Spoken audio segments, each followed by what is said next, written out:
It is rare to find so much industry expertise all in one spot, right at your fingertips. The world of public adjusting and insurance claims can be a scary one. This changes now. That's why we built this podcast for you, where all the industry experts converge. Let us be your guide to education and personal growth. You're listening to Because Experience Matters, the show for public adjusters who want to up their game. Hosted by the 2021 Public Adjuster of the Year, Jack Hanks.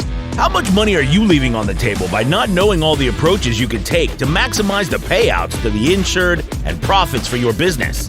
On this show, you will discover untapped strategies to become an unstoppable public adjuster and an effective advocate for your clients. In every episode, Jack brings on all the industry big dogs, including leading roofers, contractors, lawyers, accountants, and marketers. You'll access the insider scoop, real case studies, real obstacles, and actionable winning solutions. Let's jump in so that you can stop working hard and start working smart.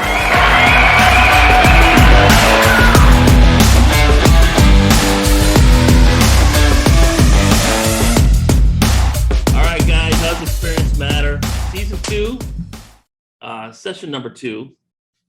I'm kind of excited today because number one, Todd, you're the first guest to fly in for this. Really? Is because you wanted to hang out or you wanted a free steak dinner tonight? Let's be honest. Dinner. I figured that. Yeah, figured that. And we have Mr. Courville, who I give a lot of credit to, that literally just got off a plane from frozen Dallas, Texas into New Orleans and hopped in a hotel to do this for us with today. And I appreciate that, man. So Absolutely. Honored to be here. have you got anything to eat in the last 3 days or are you okay? I just scarfed down a double cheeseburger and I don't even know what it tastes like. Hey, what time do you fly out this morning anyway? Well, we were supposed to fly out like on Wednesday morning at 7 a.m. The flight got canceled, and so we was staying there, which was good. We got to watch some breakout sessions, which was good. Then we was going to fly out. We got postponed till 8 o'clock that night. That didn't happen. So therefore, we decided to make some tracks back to Dallas, get closer to the airport to where we wouldn't have to drive early in the morning, have it freezing over. So we was able to catch a flight out. My wife flew to back to Birmingham. I flew into New Orleans. So we kind of split ways there. But yeah, we finally got on the flight after about a day and a half of just limbo. Welcome to the world of restoration. Absolutely. You don't know until you know, right? Exactly. So, guys, it's your first time on the podcast. We talked a little bit about work, but it's mostly about, fatherhood and parenting and the stresses we're all under and our past and kind of how the journey of how we all got here. A lot of people know my story about the restoration stuff for 20 years, and I got sick of it and became a young, unbridled PA, which I'm trying to be right now. So, first off, guys, number one, I think everyone knows you guys are probably two of my closest friends. My friendship with you means 10,000 times more than our work together. Your families are great. You treat my kids great. So thank you for your friendships, number one, which means the world to me. That's mutually. Yeah. Absolutely. And that's really what it's all about. I mean, this work stuff, Work it comes and second, goes. yeah. So Stern, What's up? Montana, how the hell did you get, what's dude, nobody knows about your past, bro. Or can you not talk about it or can you talk about it? I have no problem talking about my past. We weren't going to bring up the Not that part. Yeah. Yeah, we'll leave that part. So you Montana State? So no, God, you're an asshole. My whole family. I grew up in Montana. My whole family still lives up there. They hunt, fish, ride horses, and do that.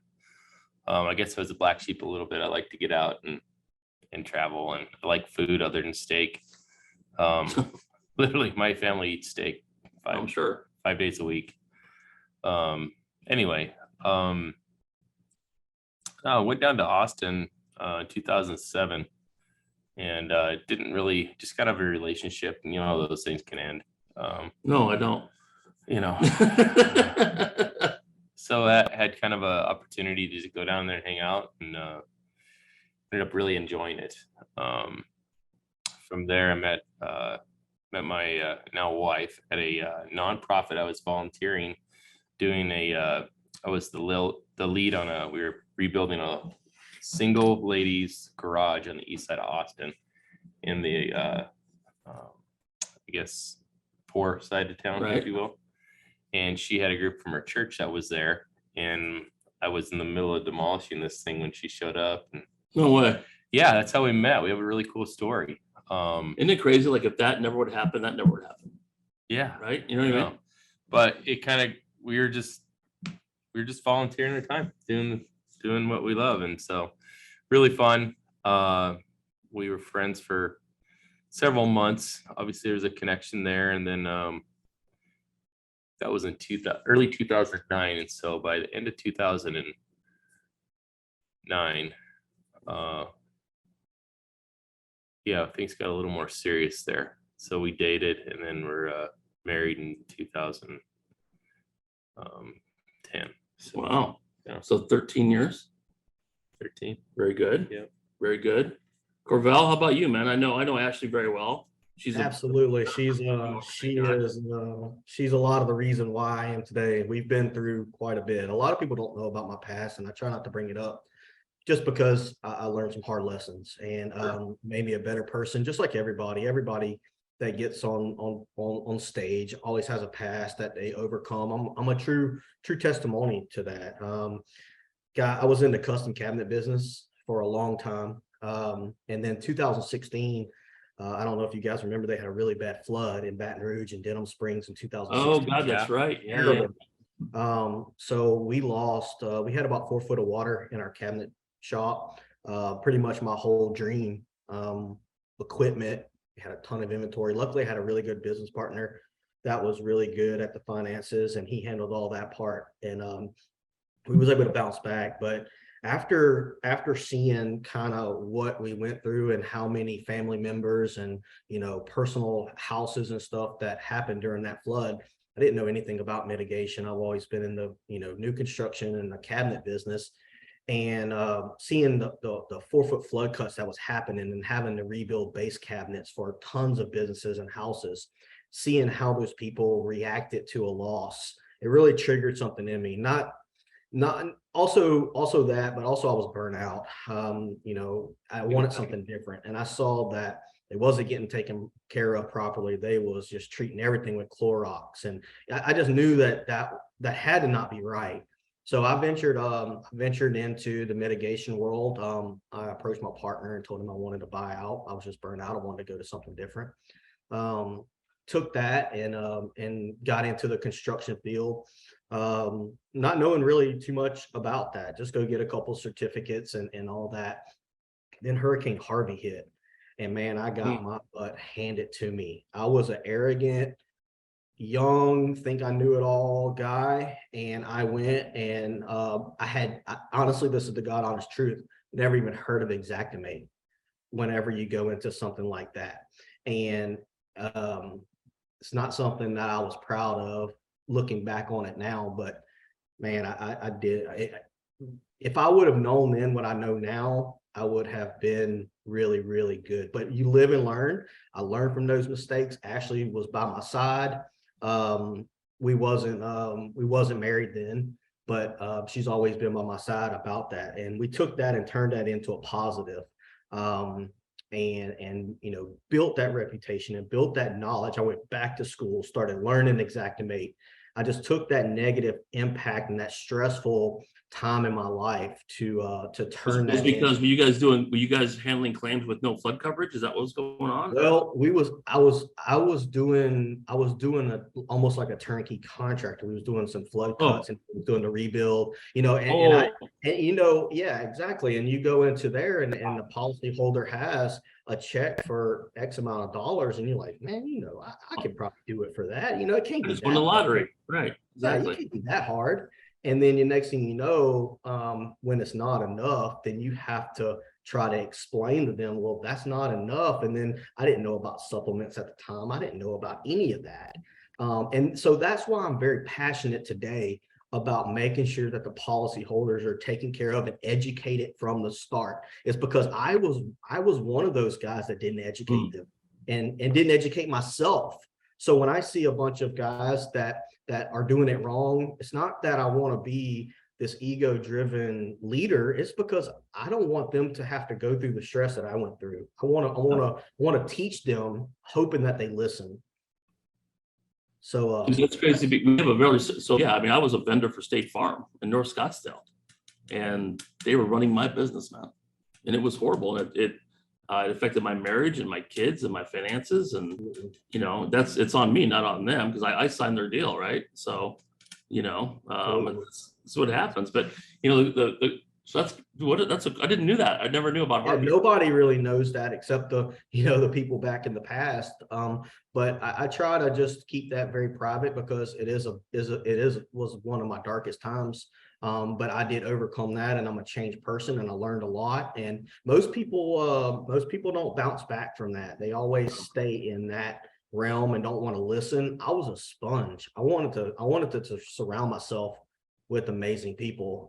I packed up and went to Hurricane Florence, learned from some really good mentors on doing, I had to drop way back. I had to just do a demo crew and just do demos and learn the drying process and learn all of that. So I dropped way back with, very, very little money to my name at that time, and just went out on a limb. I've always been a risk taker. I've always been a gambler when it comes to that type of stuff, because I know that if you surround yourself with good people and you have good mentors, you're going to be successful. It's bound to happen. You're bound to get your break.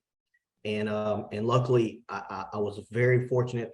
Thank God that he answered a bunch of prayers for me, and it came through to be successful. Were you divorced before that or after that? Well, that led to a lot of it. That led to a lot. It was it wasn't always peaches and cream, but the added stress of the flood happening, and then me wanting to do a new venture, and all of that. We had a newborn.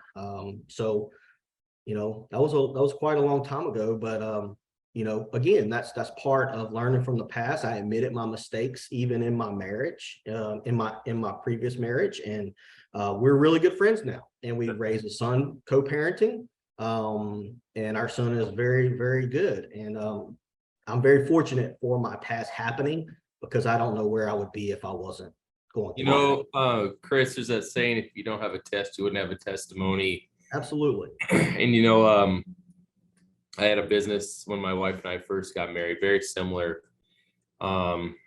Young, didn't really want to listen to anybody. Flourished the first 18 months and then fell flat on my face. Just very similar. Thankfully, I'd been picked up who was a mentor, turned into my biggest mentor in my life. The company called Steel Form, and it's where I learned the engineering side of what we do now. We did big building envelope stuff for the United States government, mostly military bases. Department of Energy's headquarters in Golden, Colorado. Worked all over North America, and so I had to eat crow, and I was their gopher. But I learned to speak engineer. It was a manufacturing, but it was the engineering side of it. I learned to speak engineer, even though I'm not an engineer. And so I learned that side of the business. And so when they sold that business, we kind of had nothing left. And so we actually moved up to Boise, Idaho. And I started an exterior remodeling company. Did roofing, windows, doors. That's what we did. I'll tell you, even though that was a good experience and I can sell the business, the thing I did wrong there is I didn't love my employees the way I should have. Yeah, Absolutely. I didn't treat them, and I look back on that, and it was a really hard lesson to learn, but I didn't treat them with the respect that we were owed. And when we started this engineering firm, our forensic engineering firm, our entire desire is to leave a legacy company. That's who we are at our core, because it's so much bigger than us, right? Yeah. That's why when we're doing some of these workshops, man, I don't need any of the money. That's the problem with this industry, is that it's all about self and building itself up, and then you go to take a selfie with your new truck. I give a shit. Money has not made me any happier ever. So In fact, it's only made it harder. It's ironic you said that because you guys know Jack Pencil, right? Of course. Great. One of my good friends. Great friends, right? Yeah. He was on my podcast yesterday with all his kids and my kids, and we did like a father-son podcast thing. Mm-hmm. And I'm not going to kid you, when we first started this business 18 months ago, the plan was to build it and sell it in 5 years, right? I'm a for-profit, I want to retire and go play golf on the beach somewhere. But, when I brought Jude and Trev and ET on, it changed, and now the legacy, I got goosebumps because you said the word legacy. Mm-hmm. And that's what we're trying to build here as well, is I do want to play golf in 5 years. Don't get me wrong. I don't want to hunt because y'all know that's you guys' thing. I want to go play golf. I observe. Well, you shoot to the right a lot, but no, we're trying to build a legacy thing here for the boys to take to the next level, and they will, because they're 10 times smarter than we ever are. I mean, they're 23, 24 years old. Can you imagine being 23 and 24 with and God bless you guys both, because you both mentor them. I mean, they all they talk about is guys like you. Hey man, Todd taught me this and Chris taught me that. And I mean, Chris and I lived together with the boys for 2 months in Florida, and we lived, we were in New Orleans together. So, and they learned this stuff. Can you imagine if we could take all the mistakes we made when we were in 20s and our 30s, oh my gosh, and just minimize them down to like maybe 1/10 of that, where we'd be? I mean, I don't think we'd be here.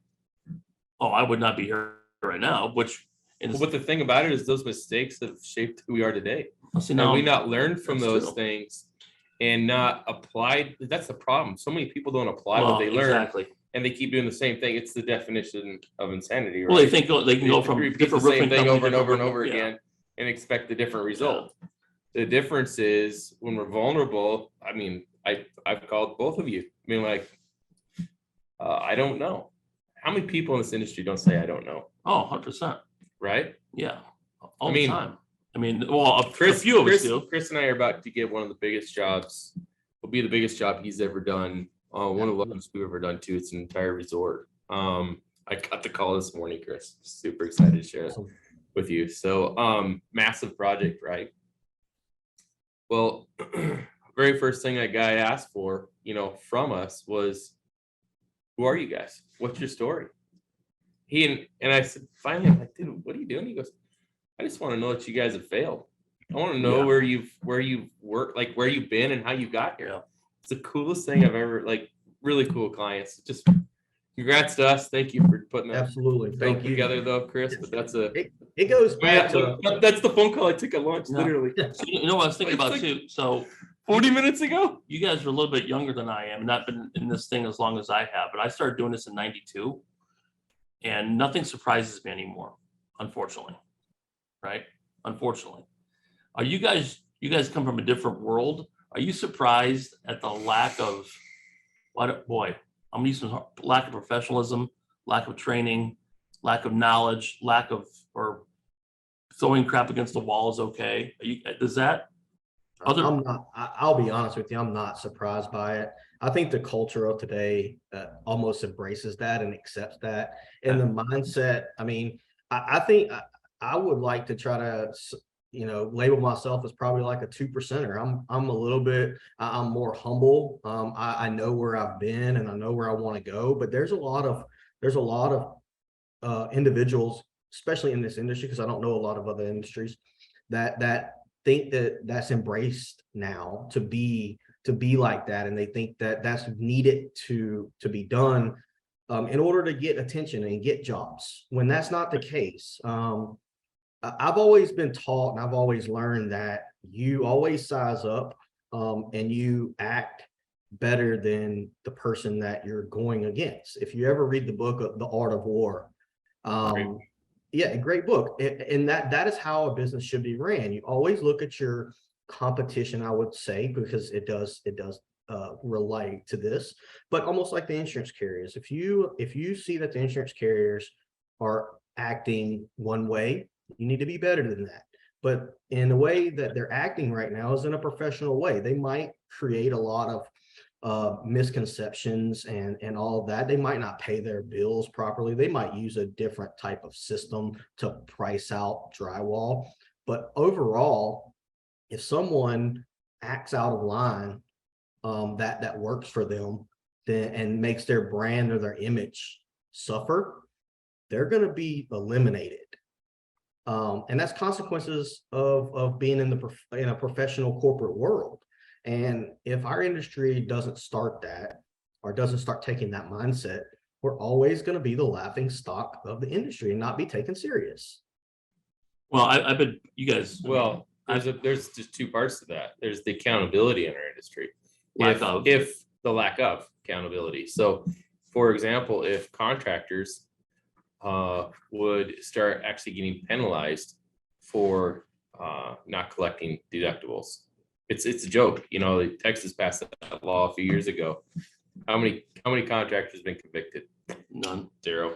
Well, how many unlicensed PAs get rung up for having a license? Well, you stole the words out of my mouth. That's my point. Like, until there's actual accountability, then there's going to always be those people that try to do it just a little bit cheaper, cut corners, and that's unfortunate, right? Well, and that's the culture that we are working within, and that's the sad part. And it's been accepted for 30 years, right? Even though it's accepted, what I like is the 2%ers, like Chris just said, end up getting the bulkhead of the work, right? Well, look how busy the three of us are combined. It's insane. Right? Well, hopefully, I mean, I've been trying to, I put this out the other day on the last Pinot by the pool. I'm kind of done with all that garbage nonsense, right? I'm not going to pay attention. The three of us have had this conversation. And I'm very proud that I think we're all leading the charge to the next thing of we're just done with it, man. I'm done paying attention to it. I'm done worrying about it. You know, you guys do you guys do a huge portion of our work, right? When I present our stuff to the carrier, I know it's pristine, I know it's clean, I know it's right. They can choose not to look at it or not to pay it, but I'm not going to lower my standards because they don't want to play ball. I've come to the fact that that's their problem, not mine, right? And Chris Courville's reports are perfect, and your report's perfect. If they choose not to pay that claim, I understand that and I respect that. That's not a Jack Hanks thing. That's a their thing. And we have other ways we can get that done. So I'm not going to, you know, I've made a decision. I'm not going to lower my standards to play ball. I'm going to play ball. I'm going to play a clean 4 quarters, right?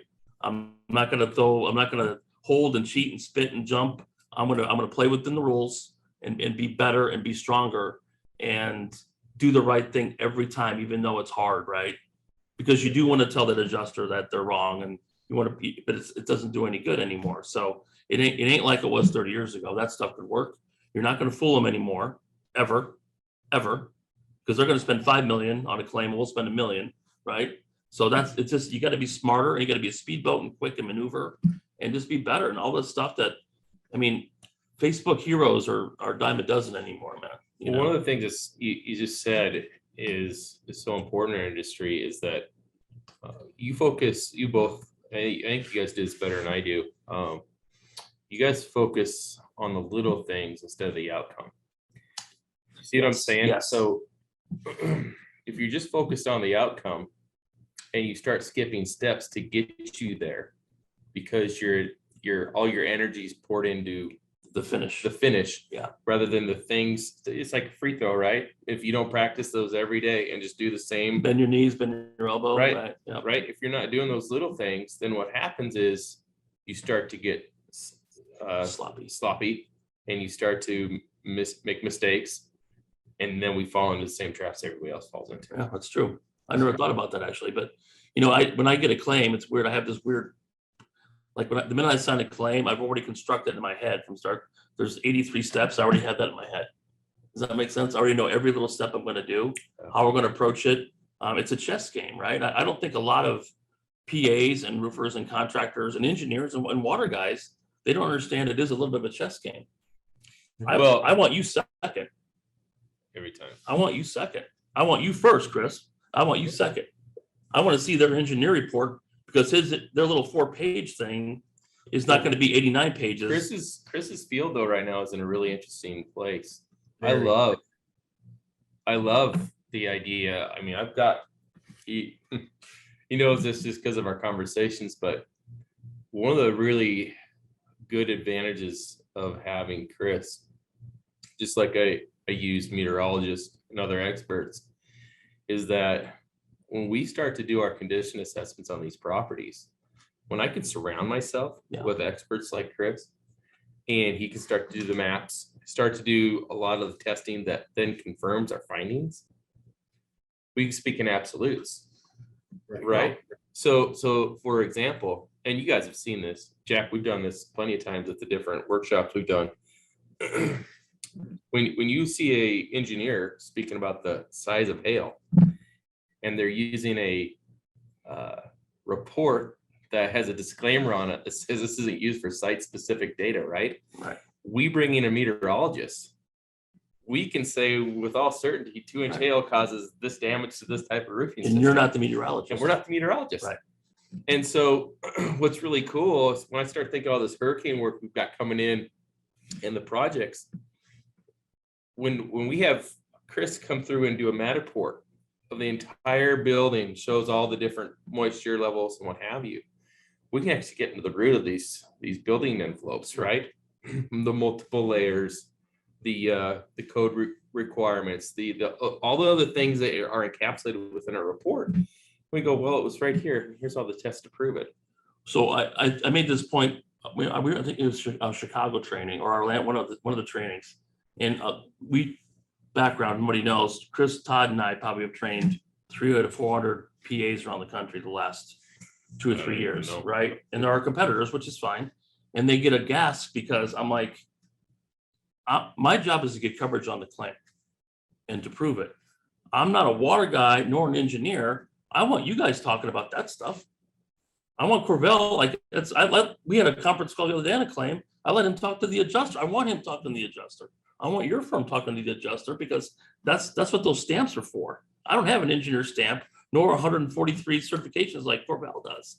So a lot of PAs try to I'm a manage the claim, right? I want my guys who do the work to do the work and explain the work, because I'm gonna mess that up, and I'm not an expert at it. So a lot of PAs fail by not letting the experts be the expert.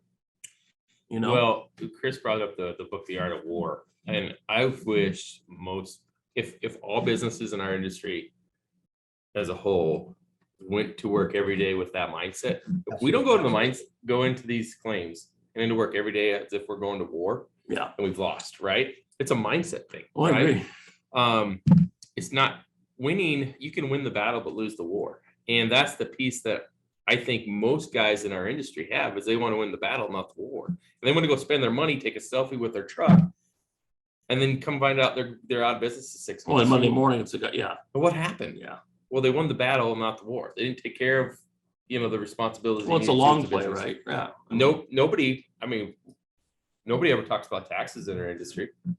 Dude, how many guys in our industry are not business people? There's no mentors talking about businesses.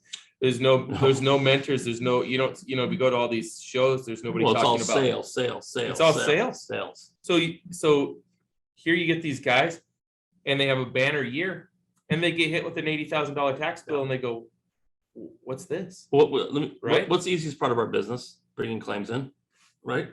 Yeah. That's the fun part and the easy part.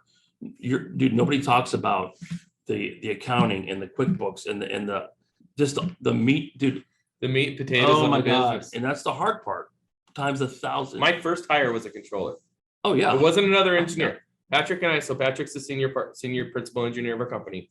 Our first hire was a controller. Yeah. I gave him $110,000 a year, said, I haven't written. And my wife looked at me, she said, you finally learned. Yeah. It took 13 years, but I finally learned. I haven't written one check, signed one check, paid one bill, worried about the Amex payment since the day we started here, because my partner handles all that. That's his thing. Right. And if you start, a lot of guys want to, I used to do all that stuff and I was horrible at it. Right. And that's why I failed. I'm good at one or two things in my life, and writing checks and doing all that ain't one of them. So what happens is all these guys, you're right, they have a great week or a great month, and you're only good as your next check. That's a shitty way to run a business, man.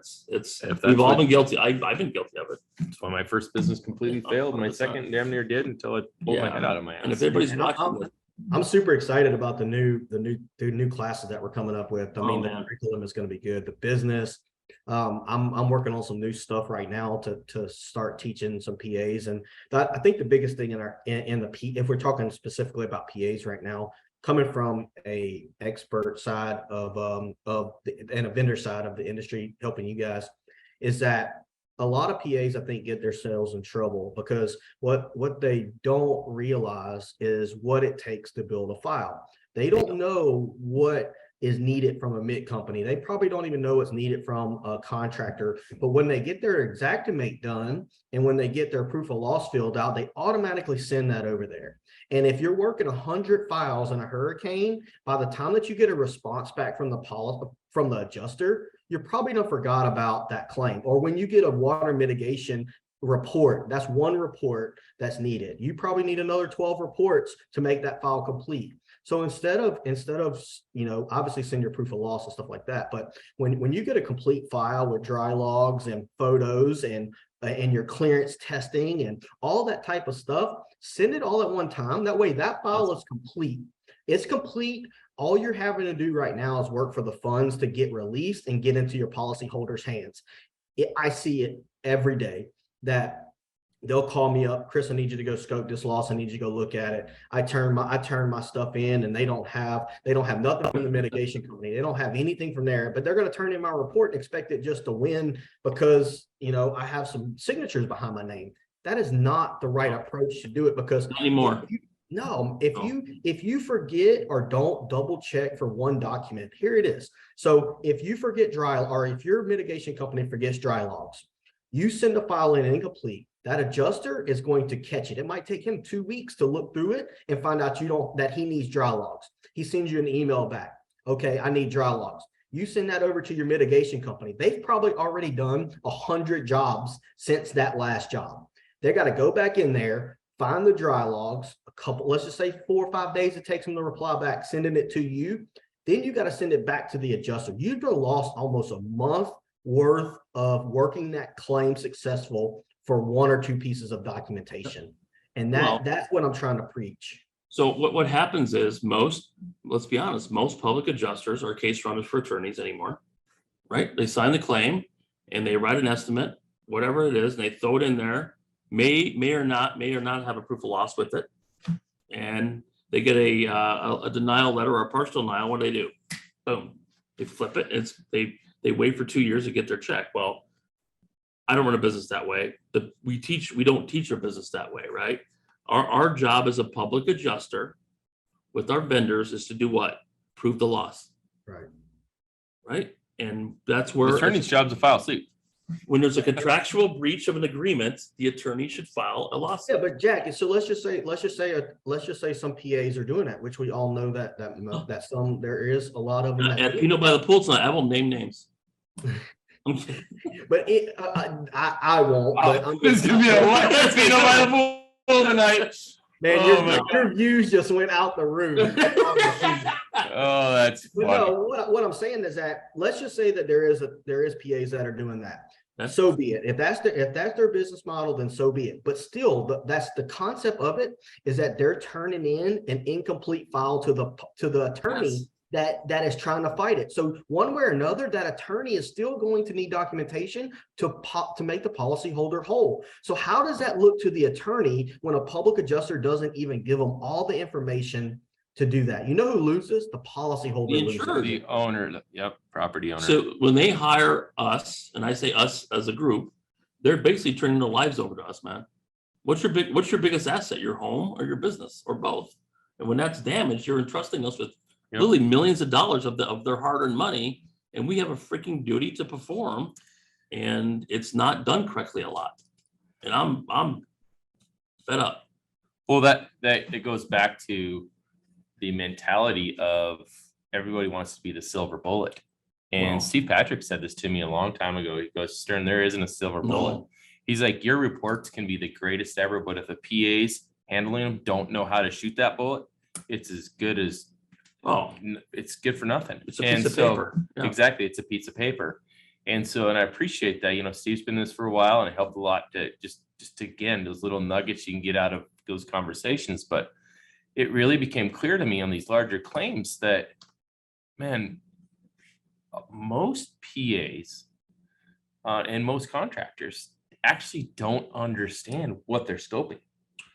They have no idea how to properly scope, and then it goes back to how do you properly document. That's what's really sad. So it's easier for them to, let's say they do throw a per for loss and some random estimate together. The attorney just puts it to the side. I mean, how often do we get called into claims? I mean, well, you know what scares me constantly. now is the tornado claims and freeze claims happening in Texas, right? Roofing got up, and it happened in the hurricanes. They ran out and they're all worried about the roofs. Well, the roof, I guarantee them trusses are snapped, them windows ain't closing, and them doors ain't closing because the house got racked. Dude, every claim. Jack, we did 732 claims there or whatever. I mean, something insane. Well, we at the start of the year, January 3rd, I got a contract for 52 homes in businesses. One owner, 52 properties in New Orleans area. So we're doing these things. Every single one of them, they had a PA on it. They wrote for the roof and didn't ever walk inside of it. I'm going, dude. I said I need access to all these. He goes, why? It's like, well, because I can't do a proper condition assessment of a property if I don't have access to the interiors, because most likely these houses have got racked and you're looking at a lot more money. And the guy goes, are you serious? He's like, yeah, you don't see the cracks? He's like, yeah, I just figured they were settling like the engineer said for the insurance company. We went in three of them. All three of them had broke rafters. Every single one of them. So that goes back to what we talked about, lack of training. Getting a PA license, it takes about 8 minutes. There's no, I mean, you get a little bit of background check, you don't have any felonies, and you can pass the test. When it goes back to, he's looking at a $15 million portfolio when it should have been 30, and he saw his 150 grand. Right. So he's looking towards the finish line, rather than making the policy owner whole. Dude, so the last few years, so when I started this about a long time ago, when I started being a PA, I thought it was easy. I did. I'm a sales guy, man. Bringing claims, bang, bang, bang. Until I started learning the structure of how to become a good PA and a great PA, it's hard and it's excruciating and it's expensive and it takes a long time and you got to grind it. And I think that's what the frustration I see is everybody thinks it's all, I mean, you know, we do pretty well and I drink good wine. I stay at nice places and I have great friends and I get to travel, but dude, nobody sees the 17 guys I had back here grinding these claims out. Like, just nobody sees us up at 5 a.m. hitting the gymnasium. No. Nobody sees us, you know. We know what's funny. How many times have you and I Chris, I know about you, Chris, and we've talked about this too. Sorry, I cut you off, but routine is such an important part of our success. Oh, my day starts out with Bible and then a journal. And then if I can hit the gym, then I hit it. Otherwise, I hit it right after lunch. That is my routine. Like, and that is a staple in my life. How many conversations have you and I had, and Chris, before 7 o'clock or 6 o'clock on the weekends about work, or during the week? 100. A million. I don't know. A million. My wife's like, if that said Jay, no. and that's a whole nother thing. Silence your cell phone. They never see they never see the side, but this is just disaster work and the life of the industry. And I mean, a lot of people outside looking in, especially like adjusters and stuff, they don't see when my wife gets her feelings hurt that, hey, I gotta cancel our plans for tomorrow because I have a client that called, or I'm gonna be gone for a month with a hurricane. Like, you know, our profession demands attention. And if we don't give it the attention it deserves, it will crush our lives. So, I'm glad you brought this up, Jack and Chris, because my mentor, Mel Mingle, and I started, you know, in this whole world, he said something to me, and I've shared this on Facebook a couple times, but he said, if you don't learn to manage your time will manage you. In like 8 seconds. And what happens is if you don't manage your time, then you don't manage your money well either, which is they're direct. You're always chasing your tail, right? Right. Yeah. And so my wife knows that because they work with mostly attorneys, right? I mean, we're PAs and stuff, but these attorneys are doing depots from 8 to 4 every day. So my work day is from 5 to 10 o'clock at night. It's insane. But when it comes to, I'll work 16 hours a day, Monday, Tuesday, Wednesday, Thursday. But Friday, I'm done at noon. And I try to be at home with my kids to pick them up from school at 1 o'clock. And I'm dad from Friday at 1 through the weekend. That's It's awesome. not always the case, but I have made that a boundary. I've set a Right. boundary in my life. I'll tell you, it was really hard. It's like, people started respecting that. And it's amazing. Like, sure, I'll take calls from you guys and have fun in the mornings, but we're not cutting up in the middle of the day during the weekend. I can tell you that right now. I mean, you know this. I don't call you during. So the I weekend. can actually tell you, my son was in travel baseball. My daughter was in cheer. I didn't miss one practice or one game for 10 years, man. It was hard. And I had to say no a lot, but you know what? My kids are thriving, right? Yeah. And your kids are thriving. And Courville, your kids are, because we're there for them, man. But it's, dude, it's hard. Because as type A, right? Entrepreneurs, let's go. I got to take care of my family, but you forget to take care of your family's emotional and financial. And that's woo. And the next thing you know, your kids are, 15, 24. Yeah. 24, and you've done, you got a reputation that dad's going to leave no matter what. And Yep. I'm battling that right now, guys. I'm Hard. It's perfect for me right now. I'm in, I flew into New Orleans because I have my son this weekend. But it's tough. And my son's at a vulnerable age right now, but hopefully we're making some changes to where I can get there. But ultimately the startup of my company, I'm not there yet. I wish I could say that I can stop at 12 o'clock on noon, but Todd, you've earned that. You've disciplined yourself to do that, and you deserve it. But I almost lost my marriage because I didn't. Exactly. I mean, that's the flip side. And, I mean, that if we're being real, that's just what happened. I almost lost my marriage And because I 90% didn't. of the time you would have. Most 90%. My wife. Dude, I don't even know what I do without my wife. well, you guys know I'm single, Yeah. right? And I'm probably hard to live with, I'm guessing. I thought it was this part of your head over here. Well, no, but it's So dude, blinding, I can't even see. relationships in this business are, I don't say impossible, but damn hard. Yeah. Damn hard. I mean, and both your wives I actually like them a lot more than I like you two, to be honest with you. But no. But you know what I mean, though. It's about one in a million, maybe 1 in 100, 1 in 1,000, maybe. I mean, it's hard. It's hard because we're all driven type A males who are just in beast mode, right? Constantly, like you're never off. And your wife or your companion, they don't want the beast mode. They want Todd the dad and Todd the husband and Chris the husband and Chris. And you got to be able to like turn that off immediately. And it's hard because Allstate's calling or Galen needs a report done or Hanks is calling me for freaking water loss in Wyoming. And that's the next check that pays the bills, so that's part of it. Dude, it's hard. And my marriage was nowhere perfect, not even close, but I didn't help with my business. And it took me honestly until 6, 7, 8 years ago, which I was already divorced by then or separated, to learn how to be a better father for them. I mean, I was great, but I wasn't exceptional. You know what I mean? Mm-hmm. But it took losing a lot of that to get that. Does that make sense? Totally makes sense. It's a horrible thing to go through, but at the end of the day, we're okay. But man, it's hard, dude. So one of the things that has been really good for me to learn was, and it's incredible how well it's received, was to tell the clients, all the attorneys we work with, is, hey, I need to spend time with my family. Yeah. And you know how many of them go, so like you're vulnerable enough to say, hey, I'm going to go spend time with my family, or I've got this going on. You actually share that and you start to be vulnerable. You know how close I am with my attorneys outside of work. I'm talking about the attorneys we work with, dude. Yeah. Like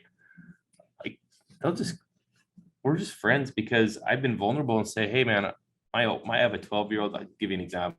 My daughter's 12, and we started sharing. Other attorneys started sharing in the common struggles he have as dads.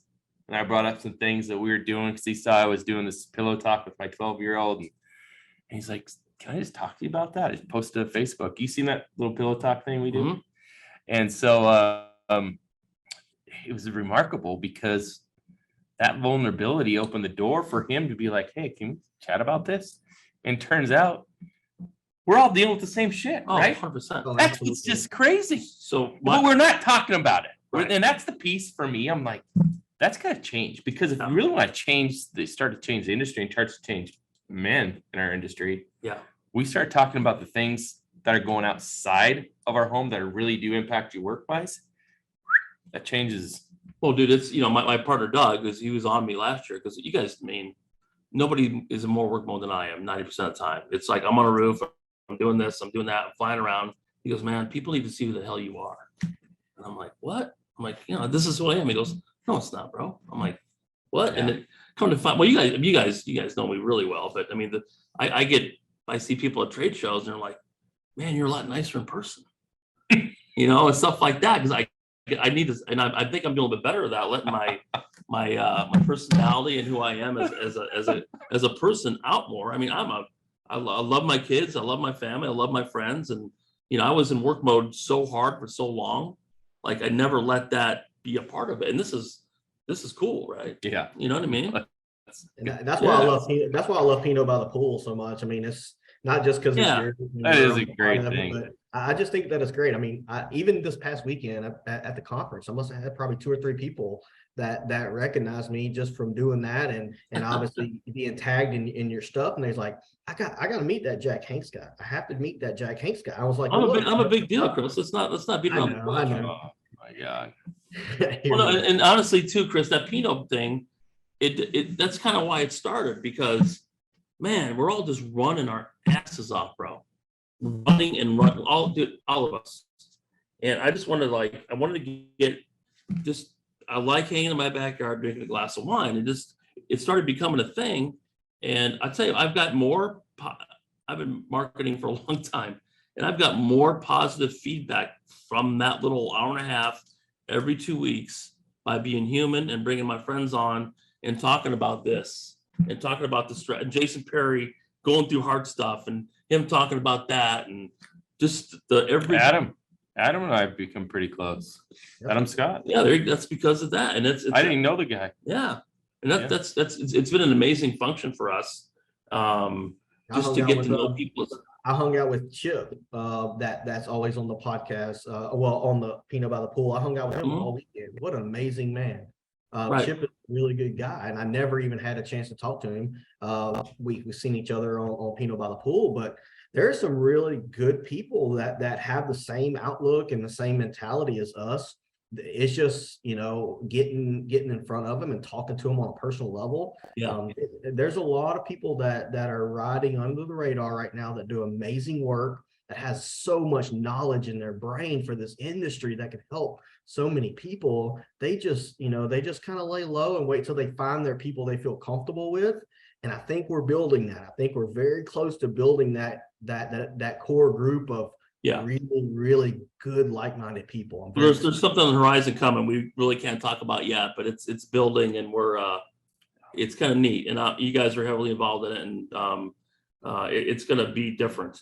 And that's the idea, to be different, right? Because the same ain't working, right? The same ain't working. Because I went a little rant the other day on Pinot by the Pool, but some of the stuff on Facebook, man, it's too easy to be a Facebook hero for all of us. And I almost fell in that trap as well. And it's easy to be done because it's pretty cool to be seen and known and walk through an airport and, hey, you're Jack Hanks or you're Todd Stern, or it's an ego boost, right? So, but then again, we're humans. We can't forget that. And we have families, and we have lives, and we're, at the end of the day, we're reason we do what we do is to help people and help families and help businesses, right? It's not about the money's the easy part. Dude, the money's always. But dude, the funnest calls I have, and Jack, we've talked about this at length, and Chris just a little bit, but funnest calls I have is when the guy from the hurricane who's built his entire property, his life savings has been there, and the insurance company guy comes out, says, here's 50 grand. He's got 2 million of his hard work sitting inside his building, and he's going, there's just no way.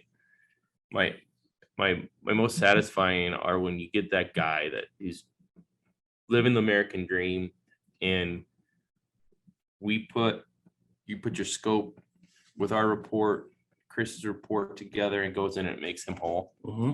And a guy calls you back. It's like, hey, I know I wasn't probably ever going to talk to you again, but everything you guys said. Yep. And this happens so many times during IDA. It's going to happen during Eden. Dude, our favorite time, our favorite thing is requesting RCV checks. Dude, That right? means they're done. They got done. We got them to the finish line, bro. And you look back and we go through Claim Wizard, and you guys, I post all the time. We touch a file 196 times. Yeah. And there's files we lose money on even when we get paid. But that's the cool part when the RCP check comes. People don't understand how hard it is to opine. You guys realize, like, the investigation, that the condition assessment is such a small piece compared to the time it takes in the, like, I was trying to explain, my mom actually thought I was dealing drugs. She's like, how do You'd be you, a horrible drug dealer. I know, but she's like, how do you have an engineering firm, but you guys don't design any like buildings? I'm like, because we get paid to write papers. And she's, oh, that's crazy. just like that. And I'm like, no, Mom, you don't understand. Like, we spend hours. So I have almost 5 guys, 5 engineers now, right? With 5 engineers. And if you just 5 times 40, which they're working much for more than that, most of those hours are writing. The time in the field is minuscule compared to the time they write. Sure. And there's so much document review and thought behind it. Oh, right. Does it meet Rule 26? Does it have all these, all his certifications, all our certifications? Like, if those get struck in a court of law, it's over. You go.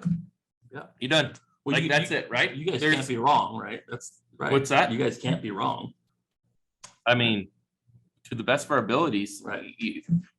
So without those, if people don't see like how many times you touch it, and they don't see how many times you go through and analyze. They don't, the moisture maps that Chris, like, you've seen all our moisture maps, like those take so much time. And that's actually that's what you're paying us for. Right. I mean, for us to go out and look at it's great, and we get to see it and touch it, feel it, and do some analysis, but it's really all the documentations and putting that all together in this bow. Well, that's the bullets. That's the bullets in the gun. Right. You guys are also getting 10 phone calls while you're writing that report. That's what I'm saying. Yeah. So not only are you doing that, but you're thinking about your next schedule. You probably only have one day, and then you're on another job the next day. Like, there's a lot. I mean, you're multitasking. Your brain is in a different positions. It's a lot. Well, so this is man, the boys, their eyes are wide open in this thing. And the cool part, when they were on with Pencil, just like I said, and the cool part about this younger generation that works for me, and Chris, you have a couple of these boys too, and I know you do too, they're learning it the right way. So a proper documented file is the norm. That's right. But we had to freaking create that here because it wasn't norm. It's not the norm. Right. And that's the problem. So in the industry as a whole, but I'm proud of our team and you guys, because we're taking the time, and it may take us an extra month. And I'll tell my clients, I go, do you want it right? Or do you want it fast? It ain't gonna be both. Right. I can tell you what's going to happen, but I need you to get your shit done. I need you to get your shit done. I need estimators to take your stuff and put we're cooking a stew, and it takes time. And so it's so important, though, you're really touching on this culture, right? Yeah. So how do you take these Gen Xers or millennials and Z or Zoomers, or what are we, millennials and Zoomers? I'm a baby boomer, so I don't even know. Anyway, but you take these guys, and so we've got several younger engineers in our company. I'll give Sam as an example, and he comes to me and says, dude, I gotta tell you, this is the most fired up I've been since I signed my letter of intent to play football for Iowa State. I'm like, that was like such an awesome compliment. Right. And I said, expand on that. I want to know a little bit more about how are you getting that feeling? And he goes, all my other, and I only had 2 other careers before he started with it in their, 1 or 2 year stints. But he said, when I would do something wrong, it'd come back redlined, and nobody took the time to sit down and say, here's why I seen it this way. And then here's how you're going to get to that next step. They wouldn't explain the reasons for it. They're just saying, fix it. And it was really interesting because it dawned on me that at least the way we've structured our company, and I know you've structured yours this way, Jack, is that part of passing on a legacy company is not showing them how to fix it without explaining the process to fix it, right? You can just show somebody that did something wrong, but without actually walking them step by step and guiding them and giving constructive criticism, not destructive criticism. And I feel like that's where most companies fail when they start to scale, because we're all scaling right now. All three of us are scaling our own businesses, right? And so if we're scaling, how do you scale in a manner that's healthy? Yeah. Because with growth comes pain, and that's expected. We are well into our careers now. If you're growing and you're not experiencing pain, you're doing it wrong. Lots of money. Yep. You're doing it. Something's wrong, right? And so part of that is releasing responsibility and being okay that they're going to make a mistake, and how you respond, not react to that, is going to be the difference between how you succeed as a business and how you don't. And then have them respond in their own way, not the Jack Hanks response, but the Jude Ferrante response. Yeah.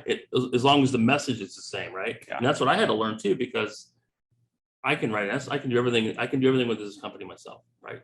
However, I can't do 1,000 claims a year by myself.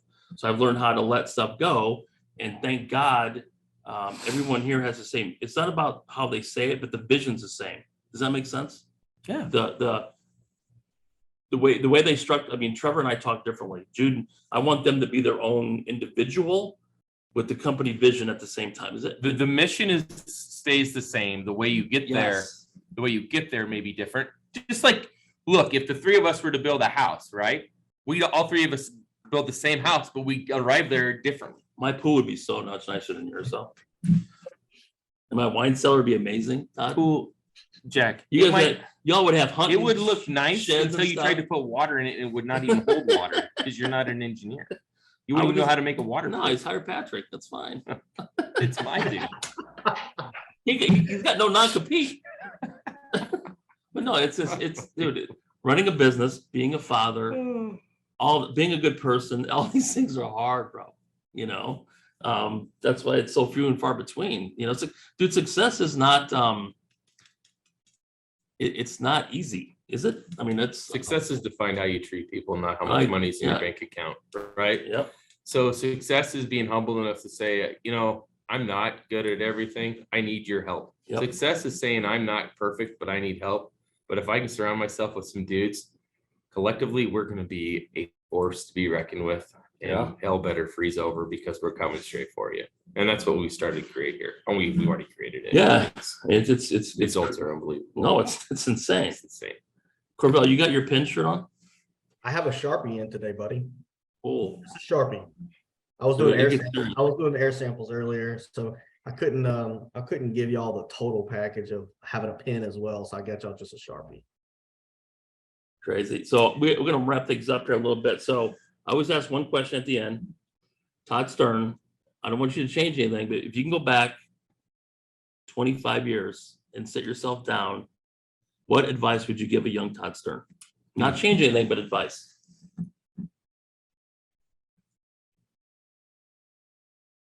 It's hard, right? It's not hard. There's two things that come to mind. I'm just thinking, the very first thing I think I would tell myself is it's okay to be afraid. No. Mm-hmm. That's a big one. And you should be. It's not unmanly to not be afraid to fail, because you're going to learn from your failures. And if somebody would have said you're going to fail and it's going to be okay to fail, right? That's the only way you learn. I remember in my early 20s, and then those first few businesses, man, I felt like just a failure. Yeah. But I was almost in a depression. Oh yeah, dude. I can hardly get. I can hardly get out of bed. That's exactly it. Yeah. So learning and embracing the pain versus That's a good one. fearing from it, right? Yeah, that's a big one. Yeah, that was my answer. That's a good one. I mean, actually. I can. Yeah. Keep Courville, going. what's your answer, bro?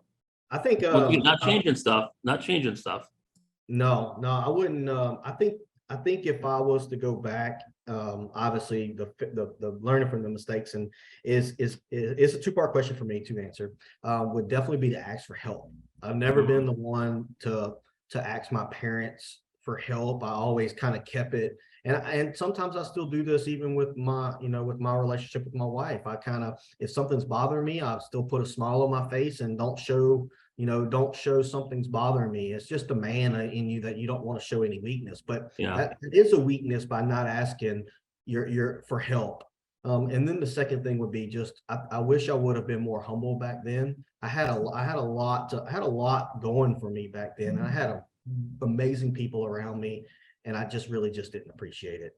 Now I appreciate every one of my friends. I appreciate my wife, appreciate my parents, because, I never even realized, how hard they worked, and what the sacrifices they made. And, when my dad had to work late, I was like, why the hell he has to work late? And then here I am, I'm not even home most of the week. At least my dad was home every night, but he was working late. I'm not even home most of the time. So I would probably say I wish I was a little more humble, or humble. I wasn't humble at all. And that appreciation level, but that's all goes back to learning. You learn from those mistakes. Do that humble thing. I tell you what, I started using the hashtag humble swagger last couple of weeks. And that's something that I finally had an epiphany, because I've always struggled with that, because you guys know me. If anything, I'm probably overly confident. Like, I will jump out of a plane without a parachute because I know I'm gonna be all right. And that's not always the best thing. Yep. And it's hurt my family and my friends, and I've lost friendships. And so you got to find that right there where it's not painful, but it you know what I mean? It's just a thing. And I think finally, and I'm 56 years old, I'm almost done. And I'm just starting to figure it out a little bit, man. And it's just, it's crazy to me, because I used to be, I was always the athlete and the big tall dude in school and things came, my biggest problem is things came very easy. So I kind of skated too much. Does that make sense? Yeah. I could always, Doug and I joke, I can talk my way out of anything. And that's not great, because when you make a mistake, you gotta take accountability, feel the pain, and be responsible. And when I was younger, I would always be able to Todd, sorry about that, buddy. Boom, boom, boom. And I would just coerce my way. And that's horse shit. That's crap. And I've learned not to do that. And that goes back to being a parent too. I don't even know what we was thinking. My son, obviously he's a good kid, and we try to give him everything that he wants. But we bought just for example, we bought him a pair of Air Force Ones for Christmas. It was like $150 pair of shoes, and he got them. And I was just thinking to myself, that's a lot of money. And the first day that he went, he got a little arrogant at school because he had these very expensive shoes on. And the next thing, all I had to do was just see his attitude change. We pulled those shoes from him. I was like, I want you to be a great kid. I want you to have more than what I had, which I had a great childhood. I'm not saying I didn't have anything. My mom and dad worked really hard for it, but I want my children to appreciate things and not be given things. And that's what I'm striving to do as a father on that. Fine line right there, isn't it? It's a fine line. It's very hard. It's very hard because you want your kids to fit in with today's society, but you don't want them to be that kid that is over the top and given everything. You want him to appreciate hard work, but you don't want him to,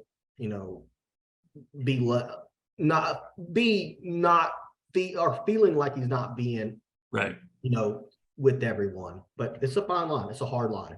A little bit of pain and sweat and blood is all right. But the difference between being proud of what you've accomplished and being prideful are two different things.